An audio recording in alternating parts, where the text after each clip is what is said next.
To Sumathi சமையல். நம்ம வீடியோவை பார்க்குறதுக்கு முன்னாடி நம்ம சேனலை சப்ஸ்கிரைப் பண்ணுங்கள்.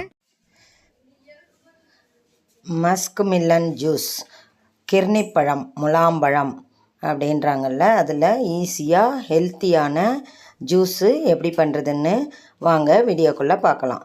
இப்போ முலாம்பழத்தை வாங்கி இந்த மாதிரி கட் பண்ணிக்கோங்க.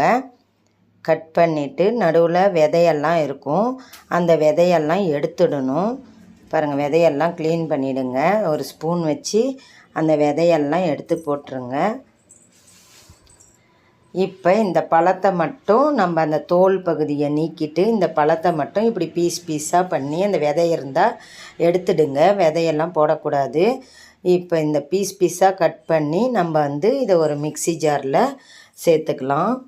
கொஞ்சம் கொஞ்சமாக எடுக்கிறது பாருங்கள். அப்படியே அந்த பீஸெல்லாம் மிக்ஸி ஜாரில் சேர்த்துக்கணுங்க.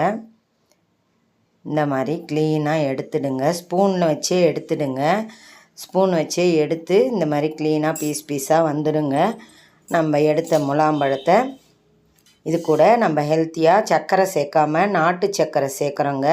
ஒரு டம்ளர் ஜூஸுக்கு 2 ஸ்பூன் அந்த மாதிரி நீங்கள் கால்குலேட் பண்ணி 2 ஸ்பூன் 2.5 ஸ்பூன் அந்த மாதிரி பண்ணி, நான் இப்போ 5 டம்ளர் ஜூஸ் போடுறேன்னா 10 ஸ்பூன் நாட்டு சர்க்கரை அந்த மாதிரி பண்ணிக்கோங்க. இதை இப்போ நல்லா மிக்ஸி ஜாரில் நைஸாக ரன் பண்ணிவிட்டு வந்துடுங்க.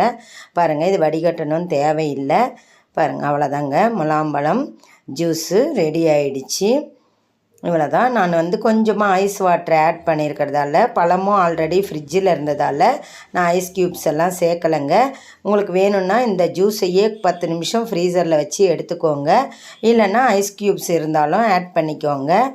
ஆல்ரெடி நான் முலாம்பழம் கூலிங்காக இருந்ததால் ஃப்ரிட்ஜில் வச்சுருந்ததால் நான் அப்படியே யூஸ் பண்ணிக்கிட்டேங்க.